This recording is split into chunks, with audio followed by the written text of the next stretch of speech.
Hey everybody, welcome back to my channel, and today's video is going to be on this DIY all the time homemade bread. And a little footnote, a disclaimer if you will, this is actually the first time I've made bread, so I only recorded it in hopes of it being successful and being able to share it with all of you, because if I can do it, you can definitely do it. So let's begin.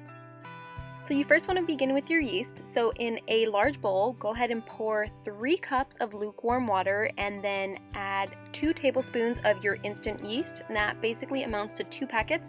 And then go ahead and whisk that together to begin activating your yeast. Next, we're going to begin preparing our flour. So in the bowl, I have a whopping 7 cups of flour. I know that's quite a lot, but I did want to make 2 loaves of bread, so I thought, why not? And then you're going to add 3 teaspoons of salt and go ahead and whisk that in there and combine it into your flour, followed by 2 tablespoons of oil. Again, go ahead and whisk that in the flour just so that it's all fairly combined by the time you add your yeast.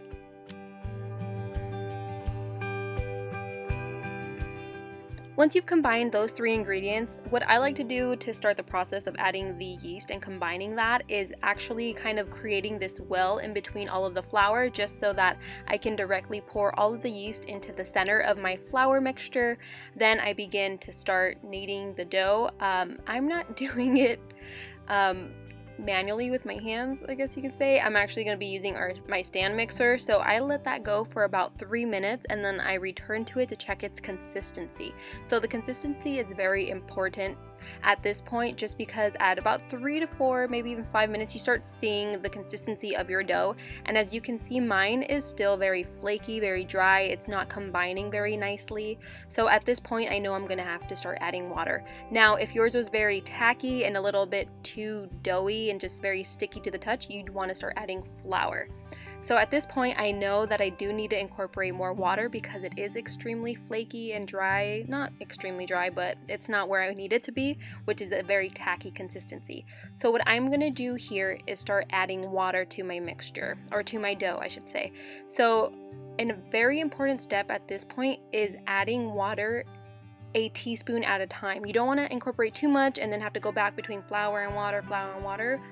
You rather just take it very one step at a time, just incorporating a little bit and just kind of work as you go. So here I've incorporated just 1 teaspoon of water, and then I just give the stand mixer another go, and I start seeing that the dough does start incorporating a lot more, but not exactly to the consistency that I need it. So instead of just continuing with my stand mixer, I thought I might as well get my hands dirty, and I'm just going to knead it by hand after this. So once I see that it is incorporating a lot better than what it was before, I'm actually going to start kneading it with my hands. Now, if your dough is the exact opposite of mine and it's a little too tacky, very sticky to the touch, you do want to start incorporating flour, just a couple pinchfuls at a time, and then start kneading the dough once again until you get that nice tacky consistency. But because mine is more on the drier side, I am only adding 1 teaspoon of water at a time. Here I'm going to start kneading the dough by hand. One thing I do want to mention is this video is being filmed outside. It was a very cold day, and that does take effect into the dough making process, is what I've heard. So if you can be indoors or somewhere with like a warm temperature, would help a lot better than being outside in the dry and cold. But as you can see, a lot of flakes are falling out of my dough, and you can see it in the bottom, like on my mat. So because of that, I know that I still need to incorporate more water into my dough, which is exactly what I'm going to do next by adding 1 teaspoon of water. Then I begin kneading the dough. So I just kind of go back and forth, just kind of flipping the dough until I think it is completely incorporated with the water. And I actually start seeing the consistency in the dough change, where it becomes a little more tacky and a lot less dry. At this point, I was a lot happier with the consistency of the dough, but if I'm being honest, I think I could have gone with maybe another teaspoon or half a teaspoon of water in the dough, just because the dough isn't as tacky as I thought it should be. But at this point, I really thought it was the weather that was taking effect on my dough. So I just went ahead and went to the next step, which is to proof your dough. So you want to place your dough in a large bowl, the same one is fine, and then cover it with a cloth. And the easiest way I found to proof it is placing this bowl in my oven that is off. Of course, it hasn't been preheated or anything. And then in that same oven is placing a cake pan full of hot boiling water, so the steam will help proof your dough. And you want to go ahead and keep that process for a full hour. So this is my dough after an hour of proofing. It actually didn't rise as much as I thought it would, but it did rise a decent amount. So I decided why not just go with it. The reason I decided to bake 2 loaves of bread is because I didn't have any loaf pans, so I wanted to see which style would actually come out better in terms of baking with no pan. So I'm just going to split my dough in half so that I can obviously create the 2 loaves.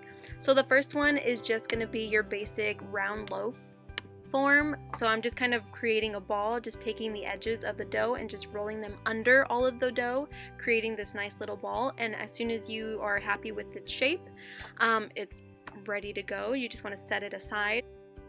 Now the second dough is going to be a baguette. So you take your dough and just kind of start punching it and slapping it until you flatten the dough enough to then fold it into one another. And once you have created a rectangular shape, you're going to start rolling it into a loaf form. And with that, you want to kind of keep rolling it back and forth until you elongate it enough. And once you are happy with its shape, you are going to let the dough rest. Once again, I went ahead and proofed it again. I only proofed it for about 30 minutes this time, so I just placed both my doughs on a cookie sheet this time with some parchment paper. Of course, I then covered both of the doughs and then I let them proof for about 30 minutes. And here is what they look like after being proofed. They obviously did get larger in size. And the next is actually finally baking your bread. Oh, and then of course I did the classic little lines through the dough just because I thought it'd be kind of cute to get your classic shape.